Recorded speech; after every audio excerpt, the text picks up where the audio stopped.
고린도전서 15장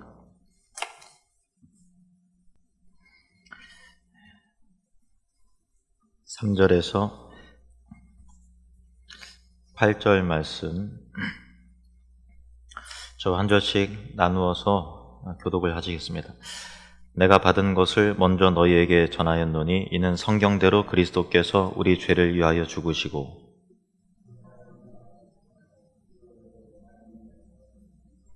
게바에게 보이시고 후에 12 제자에게와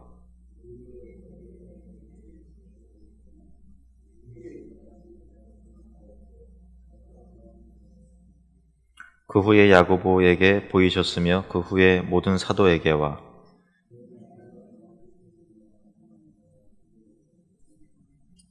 아멘. 기도하겠습니다. 하나님 아버지, 우리 모두에게 부활에 대한 소망과 믿음을 불어넣는 그런 말씀이 되게 해주시옵소서. 예수님의 이름으로 기도드립니다. 아멘.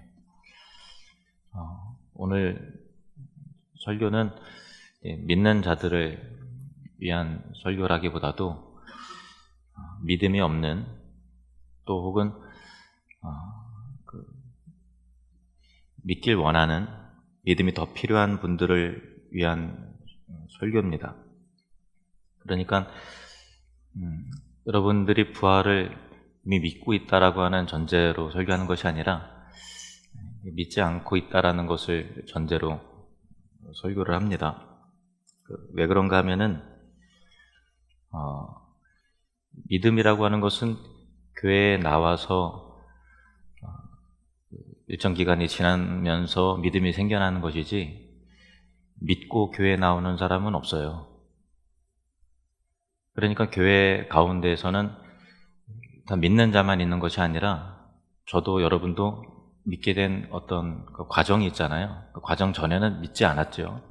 그러니까 교회는 믿지 못하는 또 믿길 원하나 더 이해가 필요한 그런 분들이 있는 게 사실 자연스러운 것이고 당연한 겁니다.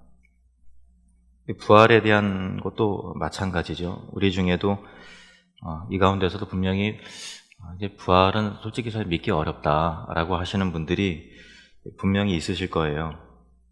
왜냐하면 그 주제 자체가 믿기 어려운 거니까. 기독교 신앙은 사실 이해의 측면보다는 믿음의 측면이 강하죠. 그래서 믿기 전에는 믿어지지 않는 것들이 사실 많습니다. 그러니까 이해가 되어서 믿는다라기보다도 믿고 나면 이해가 되는 것인데 믿음의 문턱을 넘어서기가 또 믿음이 없으신 분들 입장에서는 굉장히 이게 어려운 부분이거든요.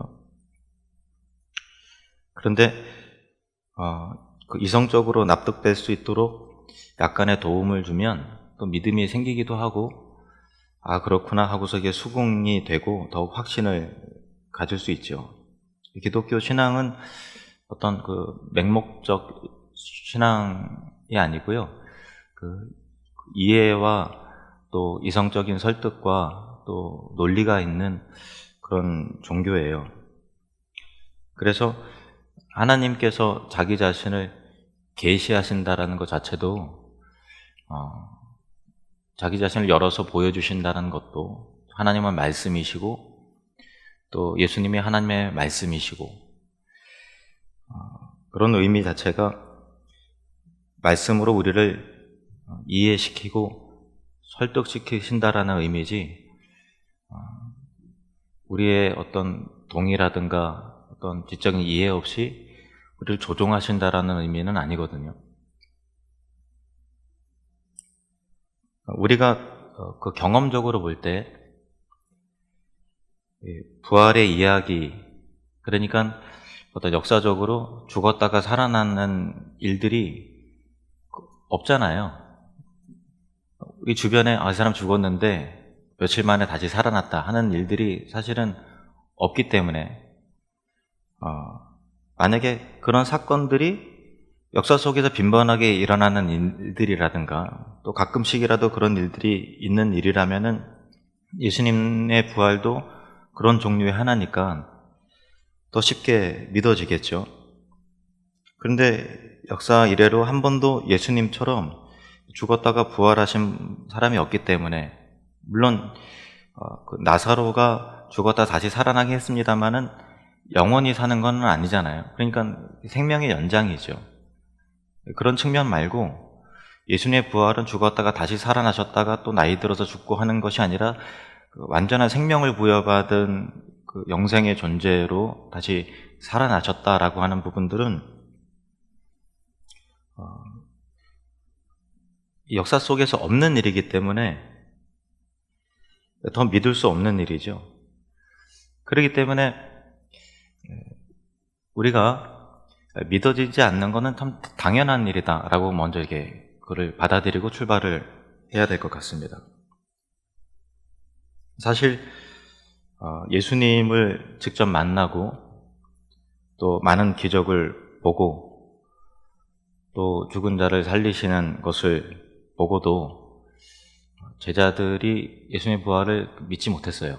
제자들도 늘 예수님을 가까이 대하고 또 3년 동안 예수님을 따라다니고 동고동락하고 하는 것을 예수님께서 내가 다시 살아나게 될 것이다, 죽었다가 다시 살아나게 될 것이다 라고 계속 얘기하셨는데도 제자들은 그게 무슨 의미인지 받아들여지지 않았어요. 제자도. 그러니까 하물며 우리가 예수님 직접 본 사람도 아닌데 부활이 바로 믿어지는 것보다도 그게 오히려 이상한 거죠. 믿어지지 않는다라고 얘기하는 것이 오히려 더 자연스럽습니다.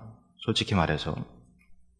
마가복음 9장에 보시면요, 9장 9절부터 10절 말씀 보시면, 그들이 산에서 내려올 때에 예수께서 경고하시되 인자가 죽은 자 가운데서 살아날 때까지는 본 것을 아무에게도 이르지 말라 하시니, 그들이 이 말씀을 마음에 두며 서로 문의하되 죽은 자 가운데서 살아나는 것이 무엇일까 하고, 예수님께서 죽은 자 가운데 살아나게 될 것이다 얘기했는데 이게 도대체 뭘 얘기하는 건지 제자들이 와닿지 않은 거예요.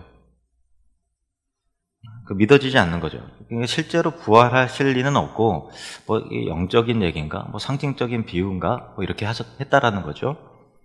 마가복음 9장에도 보시면 그 위에 또 말씀하셨어요. 30절부터 보시면, 그곳을 떠나 갈릴리 가운데로 지날새 예수께서 아무에게도 알리고자 아니하시니 이는 제자들을 가르치시며 또 인자가 사람들의 손에 넘겨져 죽임을 당하고 죽은 지 3일 만에 살아나리라는 것을 말씀하셨기 때문이더라. 그러나 제자들은 이 말씀을 깨닫지 못하고 묻기도 두려워 하더라. 이 말씀의 의미 모르고 정확하게 또 묻기도 조금 좀 두려운, 죽었다가 살아나게 될 것이다. 제자도 못 믿었던 내용이거든요, 이거는요. 다시 말씀드리면 늘 예수님과 함께 다니던 사람들도 못 믿었던 주제예요. 부활이라는 것은. 그러니까 우리같이 예수님을 직접 보지 못한 사람들이 그건 참 다른 거는 믿겠지만 부활은 내가 못 믿겠다라고 하는 것이 이상한 게 아니라 자연스러운 거다라는 거죠. 마가복음은 마가가 기록한 건데요, 마가는 베드로의 서기관입니다. 예수님의 직계 제자가 아니에요. 베드로가 전해주는 내용을 듣고서 종합해서 기록한 것이 마가복음이에요. 그러니까 마가복음은 누구의 이야기인가 하면은 이제 그 베드로의 이야기라고도 볼 수 있어요. 베드로가 전해준 것을 종합적으로 또 이렇게 기록한 내용이 마가복음이라는 거죠. 그러니까 베드로도 마가복음의 실제의 기록의 영향을 준 베드로도 사실 예수님 수제자인데도 불구하고 부활을 제대로 이해할 수 없었고 믿기 어려운 그 주제였다라고 솔직히 말하고 있는 거거든요. 마가복음 16장에 보시면 16장 9절부터 13절 말씀, 마가복음 16장 9절에서 13절, 이 부분은 같이 읽겠습니다. 시작. 예수께서 안식 후 첫날 이른 아침에 살아나신 후 전에 7 귀신을 쫓아내어 주신 막달라 마리아에게 먼저 보이시니, 마리아가 가서 예수와 함께 하던 사람들이 슬퍼하며 울고 있는 중에 이 일을 알림해 그들은 예수께서 살아나셨다는 것과 마리아에게 보이셨다는 것을 듣고도 믿지 아니하니라. 그 후에 그들 중 두 사람이 걸어서 시골로 갈 때에 예수께서 다른 모양으로 그들에게 나타나시니 두 사람이 가서 남은 제자들에게 알렸으되 역시 믿지 아니하니라. 그러니까 부활은 믿기 쉬운 주제라고요? 아니면 믿기 어려운 주제라고요? 믿기 어려운 주제예요. 솔직하게 얘기하면 그렇습니다. 그래서 부활하신 예수님을 본 사람들이 막달라 마리아를 비롯해서 제자들에게 알려서 예수님이 부활하셨다라고 하니까 전해진 얘기를 그런 게 어딨어 믿지 못한 거예요. 그만큼 믿기 어렵다라는 거죠. 근데 이 지점이 우리가 확인하고 가야 될 부분이 뭐냐면 부활이 그렇게 믿기 어려운 거고 믿지 못했던 제자들이 예수님의 죽음 앞에 다 주랭랑을 치고 도망가서 숨었고 부인하던 그 제자들이 죽음을 두려워하고 무서워했던 주제들이 어느 날 갑자기 태도를 싹 바꿔갖고 예수님 부활하셨다고 목숨을 걸고 증거하고 다녔다라는 거죠. 그게 뭘 얘기하는 걸까라고 하는 그런 의문이에요. 사울이라는 사람이 있었습니다. 이 사람은 예수가 부활했다고 헛소리하는 사람들을 잡아다가 재판장에 넘기고 옥에 가두고 또 돌로 쳐서 죽이는 일을 마땅하게 생각하고 거기에 열심을 부렸던 사람이에요. 그래서 이 사람은 하나님을 향한 열심으로 예수라고 하는 자의 말에 현혹된 사람들이 예수가 그리스도시라고 또 죽었다가 다시 살아났다는 이상한 것들에 그 교리에 현혹돼 갖고 헛소문 퍼뜨린다고 생각을 했어요. 그래서 그런 일을 한 거죠. 잡아 가두고 또 죽이고 하는 일을 한 거죠. 아주 그냥 뭐랄까 악질 중에 악질이었습니다.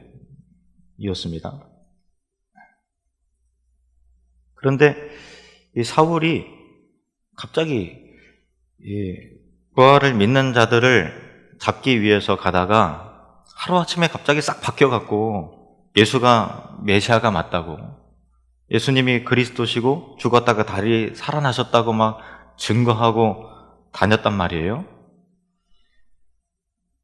이 지점이 이상한 거죠. 어떻게 갑자기 이렇게 변할 수 있었을까라고 하는 거예요. 누가라는 사람이 있었습니다. 누가는 의사였어요. 의사는 굉장히 요즘에도 의사 아무나 됩니까? 공부 잘해야 되는 거잖아요. 굉장히 과학적이고 보통 사람보다 더 냉철한 사람이 의사죠. 누가가 의사였어요.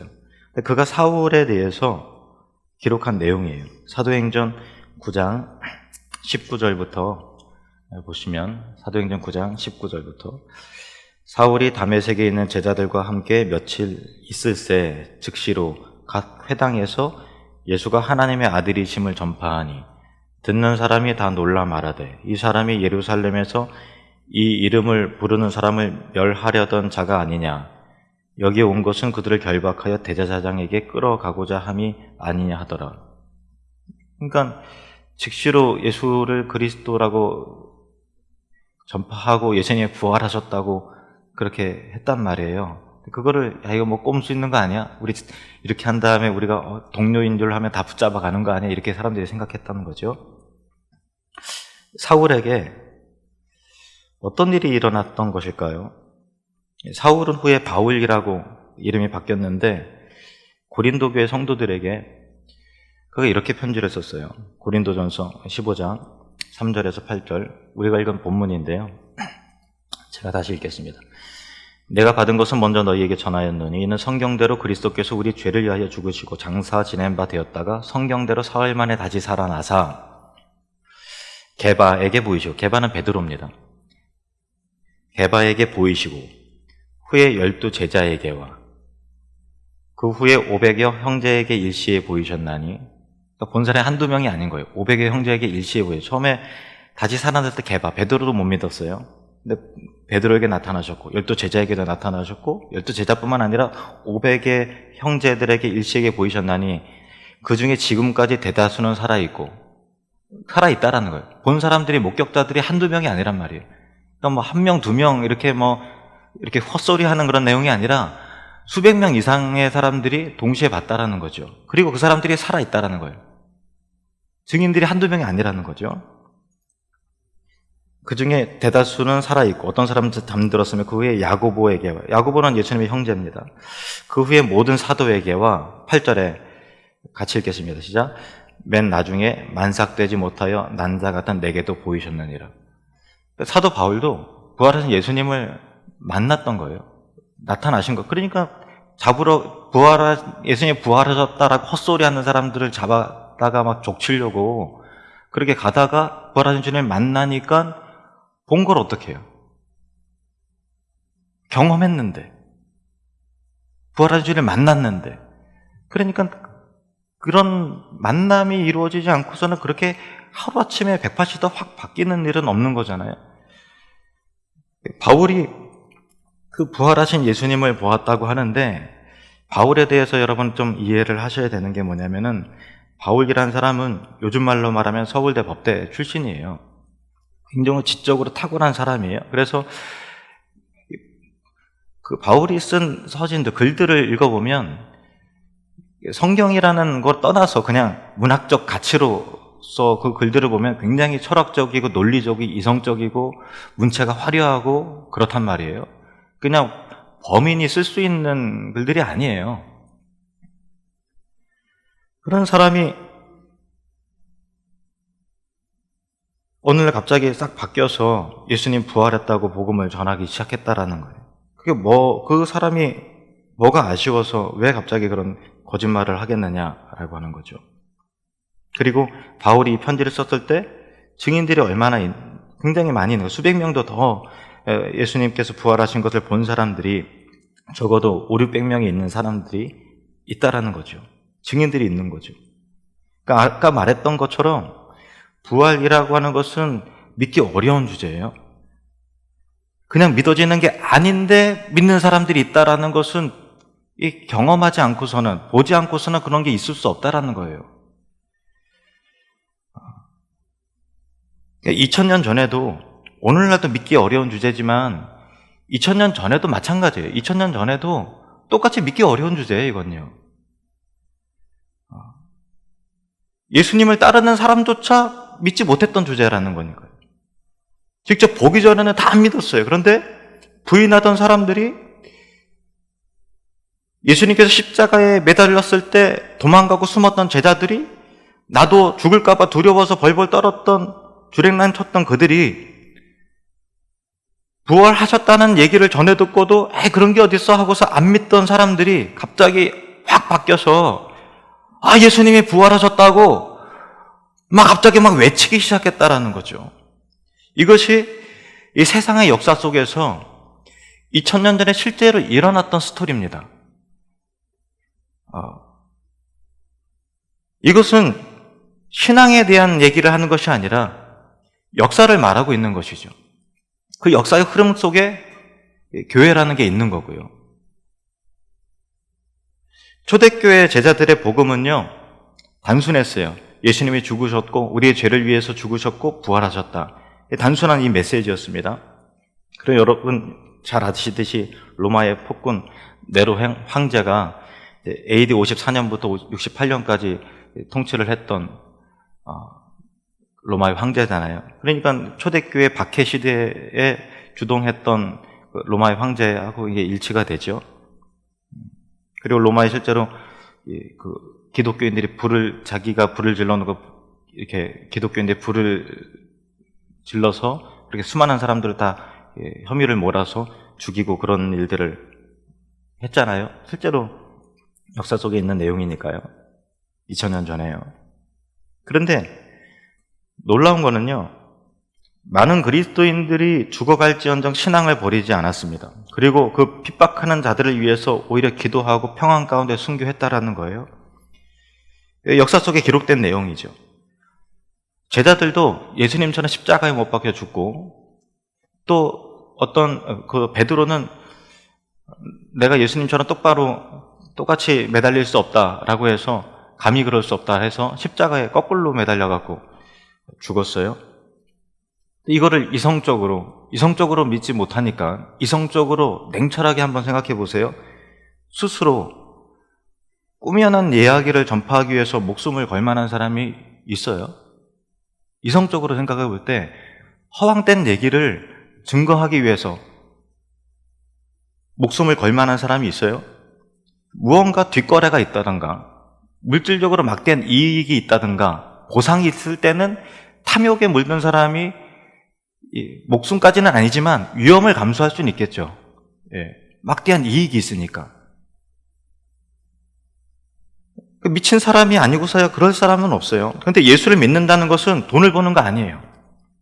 부활을 전한다는 건 죽기를 각오해야 되고 가난해져야 되는 것이고 직장을 잃고 가족들도 버려야 되고 왕따를 당하기도 하고 또 있던 곳에서 쫓겨나야 되는 것이고 심지어 고문과 핍박을 당하고 죽기까지 해야 되는 것인데 정신병자가 아니고서야 스스로 지어낸 이야기, 꾸며낸 이야기를 위해서 진리가 아닌 것을 위해서 목숨을 거는 사람이 어디 있어요?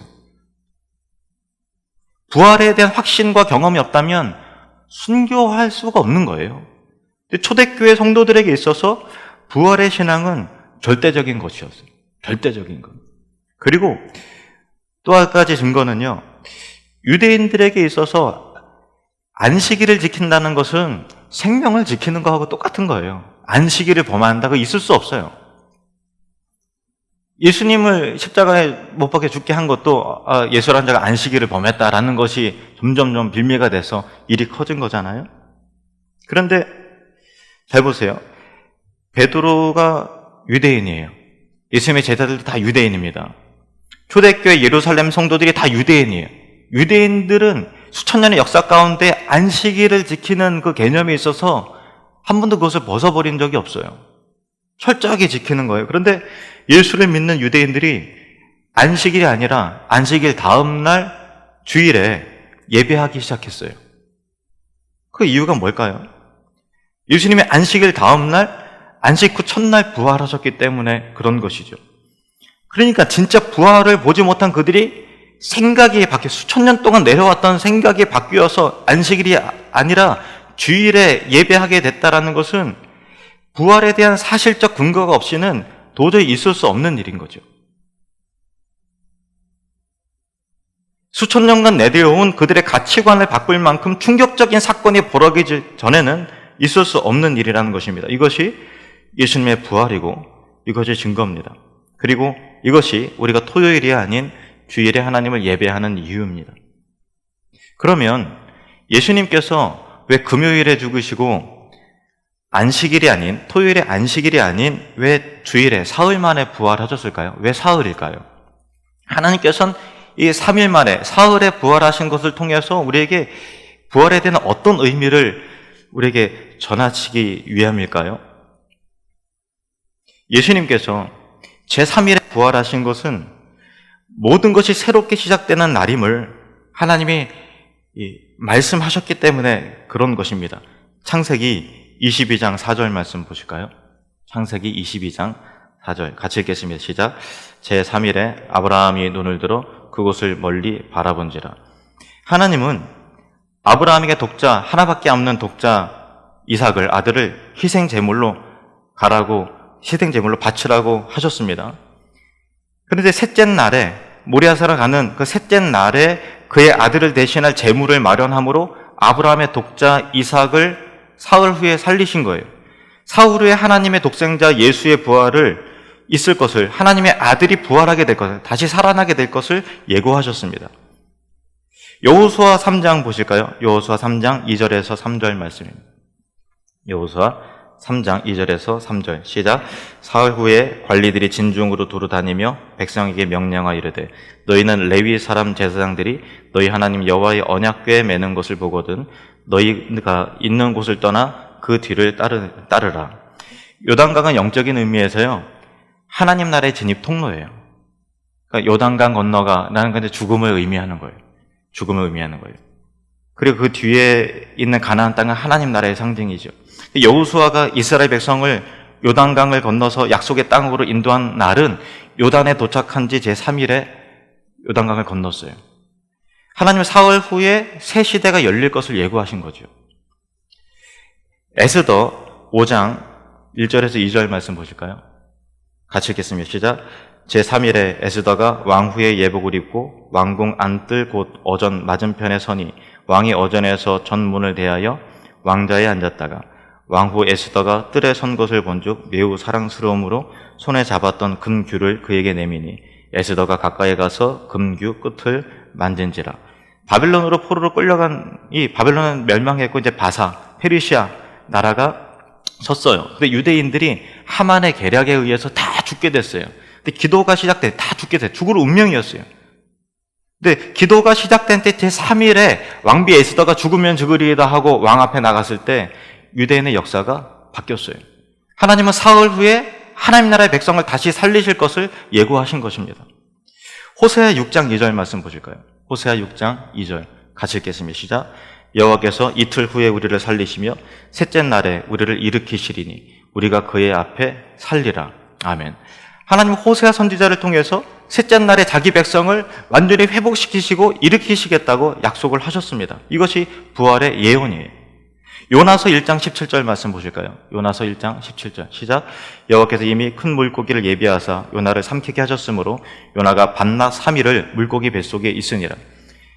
요나는 니느웨 사람 이방인들에게 복음을 전하기를 싫어했어요. 그래서 도망가다가 다시스라는 것에 가다가 물고기 뱃속에 들어갔어요. 거의 죽게 됐다는 거예요. 근데 하나님께서 기적적으로 3일 후에 물고기 뱃속에서 나오게 하셨어요. 그리고 니느웨로 보내셨어요. 그리고 니느웨 백성들이 회개함으로 구원을 받았어요. 니느웨 사람들이 구원을 받은 것은 요나의 3일 만에 물고기 뱃속에서 들어갔다가 도저히 살 수 없잖아요. 믿을 수 없는 거는 놀라운 일들이 요나가 다시 이 육지로 나오게 된, 바닷속에 들어갔다 육지로 나오게 되는 그 살아난 사건이 분기점이 되어서 이방 사람들이 구원을 받은 것이죠. 마태복음 12장 39절 말씀에 예수님께서는 분명히 이렇게 말씀하셨습니다. 마태복음 12장 39절 시작. 예수께서 대답하여 이르시되 악하고 음란한 세대가 표적을 구하나 선지자 요나의 표적밖에는 보일 표적이 없느니라. 당신이 메시아면 한번 증거를 보여주십시오. 표적을 보여주십시오. 악하고 음란한 세대가 믿지 못하고 표적을 구하지만 선지자 요나의 표적 3일 만에 물고기 뱃속에서 나온 것처럼 4일 만에 부활하는 것 외에는 메시아에 대한 표적 더 이상 보여줄 게 없다. 그것이 가장 분명한 증거다. 이렇게 말씀하셨어요. 요한복음 2장 19절 말씀입니다. 요한복음 2장 19절 말씀 시작. 예수께서 대답하여 이르시되 너희가 이 성전을 헐라 내가 사흘 동안에 일으키리라. 어떤 사람들은요 후대에 사람들이 성경을 기록하면서 예수님께 부활하셨다는 것을 뒤에 나중에 집어넣었다고 그렇게 얘기하는 사람도 있어요. 그래서 2000년 당시에도 제자들이 훔쳐간 거다. 뭐 그렇게 해서 그 성경에 나오는 기록이죠. 근데 예수님께서 죽게 되신 이유가 뭔지 아세요? 죽게 되신 이유 중에서 증인들이 없으니까 거짓 증거라도 막 수집하면서 어떤 사람이 이렇게 얘기했어요. 이 사람이 성전을 헐어서 4일 만에 다시 세운다고 얘기했습니다. 그러니까 이게 빌미가 돼서 예수님께서 죽으신 거예요. 그래서 재판이 성립이 된 거죠. 거짓 재판이지만. 그러니까 뒤에다가 예수님이 죽었고 부활하셨는데 부활하신 것을 미리 얘기한 적과 후대 사람들이 집어넣었다? 말이 안 되는 거예요. 왜냐하면 재판 자체가 예수님께서 4일 만에 성전을 헐고 4일 만에 다시 살게 될 것이다 라고 했던 것이 된 거니까 이미 예수님께서는 부활에 대해서 미리 얘기를 하신 거예요. 논리적으로 그럴 수밖에 없죠. 처음에 이 예수님의 부활은 하나님께서 계속 우리에게 말씀하시던 거였어요. 구약의 예언자들을 통해서 여러 상황을 통해서 예수님의 말씀을 통해서 계속 말씀하시던 것이었습니다. 그런데 처음에 제자들도 예수님의 말씀을 믿지 못했고 예수님이 부활했다고 전해주는 여인들의 증언도 믿지 못했듯이 직접 경험하기 전에 이 부활이라고 하는 주제가 믿어지지 않는 것은 어찌 보면 당연해요. 그런데 우리 입장에서는 내가 못 봤으니까 경험은 못했으니까 당연하다고 생각하는 못 믿는 것이 당연하다고 생각하는 그 태도가 잘 보세요. 우리 입장에서는 당연한 거지만 하나님 입장에서는 옳은 것일까? 이거를 생각을 해야 돼요. 내가 못 봤으니까 당연하죠 라고 하지만 그것이 하나님 앞에 섰을 때 옳은 것일까? 라는 거죠. 다시 말해서 우리 입장에서 보지 못했으니까 믿지 못하는 것은 어쩔 수 없었다고 여기는 것이 그렇게 하는 변명이 심판대 앞에 섰을 때 통할까? 라는 생각을 해보셔야 된다는 거죠. 그러니까 우리가 믿지 못하는 것은 솔직히 말하면 우리가 완악하기 때문에 믿지 않는 거예요. 우리 사람들이 다 믿지 않는 그 사람뿐만 아니라 우리 모두가 완악하기 때문에 믿지 못하는 거예요. 우리가 이성적이기 때문에, 논리적이기 때문에 믿지 않는 게 아니란 말이에요. 우리의 죄된 성품이 하나님을 배척하고 우리의 완악함이 진리를 부인하기 때문에, 우리의 완고함이 하나님의 능력과 말씀을 신뢰하지 않고 마음에서 자꾸 밀어내려고 하는 죄된 습관이 있기 때문에 믿지 못하는 것이지, 우리가 이성적이고 논리적이기 때문에 믿지 않는다? 그거 아니란 말이에요. 잘 보세요. 마가복음 16장 14절부터 보시면, 마가복음 16장 14절부터 보시면, 제자들도 다 믿지 않았잖아요. 전해주는 얘기도 그런 게 어딨어 하고서 안 믿었어요. 근데 예수님이 직접 나타나신 거죠. 14절부터 보시면, 그 후에 11제자가 음식 먹을 때에 예수께서 그들에게 나타나서 그들의 믿음 없는 것과 마음이 완악한 것을 꾸짖으시니, 너희는 완악하기 때문에 안 믿는 거야. 완악한 것을 꾸짖으시니 이는 자기가 살아난 것을 본 자들의 말을 믿지 아니함일러라. 살아난 것을 본 자들이 전해주는 것도 믿지 않는 것이 너 정말 이성적이다, 그렇게 보는 것이 아니라 완악하기 때문에 전해주는 얘기를 믿지 않는 것이다, 이렇게 말씀하신다는 거죠. 15절 말씀에 보시면, 또 이르시되 너희는 온 천하에 다니며 만민에게 복음을 전파하라. 믿고 세례를 받는 사람은, 여기서 믿음이라는 건 뭘 얘기하는 거예요? 예수님의 십자가의 죽으심과 부활이에요. 부활. 믿고 세례를 받는 사람은 구원을 얻을 것이요 믿지 않는 사람은 정죄를 받으리라. 두려운 말씀이죠. 요한복음 20장 27절부터 29절 말씀 보시겠습니다. 요한복음 20장 27절에서 29절 말씀. 도마에게 이르시되, 도마도 못 믿었어요. 제자들이 이제 봤다. 근데 그 자리에 도마가 없었거든요. 그러니까 예수님의 옆구리에 못자국에 내 손을 넣어보자는 건 난 못 믿겠다. 어떻게 이렇게 이성적이잖아요. 저라도 아마 그랬을 수 있을 것 같아요. 못 믿겠다. 그런데 도마에게로 나타나셨어요. 그러면서 너에게 평강이 있을지어다 말씀하신 다음에 도마에게 따뜻한 목소리를 이렇게 말씀하셨어요. 내 손가락을 이리 내밀어 내 손을 보고 내 손을 내밀어 내 옆구리에 넣어보라. 그리하여 믿음 없는 자가 되지 말고 믿는 자가 되라. 한번 따라해 보겠습니다. 믿음 없는 자가 되지 말고 믿는 자가 되라. 도마가 대답하여 이르되 나의 주님이시오 나의 하나님이시니이다. 예수님께서 말씀하십니다. 같이 읽겠습니다. 시작. 예수께서 이르시되 너는 나를 본고로 믿느냐? 보지 못하고 믿는 자들은 복되도다 하시니라. 아멘. 보지 못하고 믿는 자들이 복이 있습니다. 같이 따라해 볼까요? 보지 못하고 믿는 자들이 복이 있습니다. 한 번 더 따라합시다. 믿음 없는 자가 되지 말고 믿는 자가 됩시다. 하나님 아버지, 우리는 어쩌면 내가 좀 더 이성적이고 또 분명한 또 논리와 또 이해가 있어야 믿는다고 또 자부하는 그런 사람일 수도 있으나, 그러나 더 이성적으로 생각해보고 더 냉철하게 생각해볼 때 기독교의 존재 자체가, 또 우리가 주일에 이렇게 예배하고 또 세상의 역사와 성경의 기록과 그런 모든 사람들의 증언을 볼 때 예수님의 부활이 부활로 설명되지 않고는 도저히 설명할 수 없는 기독교의 존재 자체, 순교, 그리고 성경의 기록들, 또 예배의 감격과 은혜, 그런 모든 감동들 다 예수님의 부활을 증거하고 증언하는 일임을 우리가 믿길 원합니다. 그리고 믿습니다. 주님, 우리에게 자비를 베풀어 주시고, 혹시 이 가운데서 믿음 없는 자가 있다면 주님께서 말씀하시기를 너는 믿음 없는 자가 되지 말고 믿는 자가 되라. 보지 못하고 믿는 자들은 복되도다 라고 하신 그 말씀에 아멘, 이제 내가 주님을 믿나이다, 예수님의 부활을, 그 실체를 내가 믿나이다, 이렇게 고백하는 모든 믿음의 사람들이 다 되게 도와주시옵소서. 그래서 부활의 생명과 함께 저 천국의 소망을 두고 우리도 장차 예수님처럼 죽음 이후에 부활하여 저 천국으로 들어가게 될 것을 기대하고 소망하는 그 믿음으로 살아가는 부활의 신앙인이 다 되게 해 주시옵소서. 예수님의 이름으로 기도하옵나이다.